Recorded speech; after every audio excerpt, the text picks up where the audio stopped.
Шатула, дорогие друзья, с вами Станловший. Сегодня я получил такое задание от Раншалы.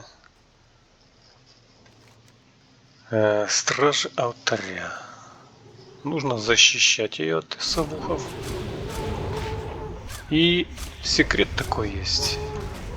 200 раз начинал заново, отменял. Вот надо вместе с ней обязательно изучение делать. Если это произойдет не вместе с ней, то все. Она где-нибудь застынет вот тут возле выхода у пещеры и будет стоять ждать.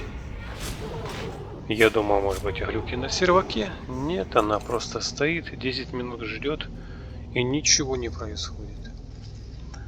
Оказывается, нужно именно вместе с ней зажигать вот эти вот факелы. Вот и весь секрет. Если было полезно, ставьте лайки, делитесь с друзьями, а у меня все, пока. До новых встреч. Пока.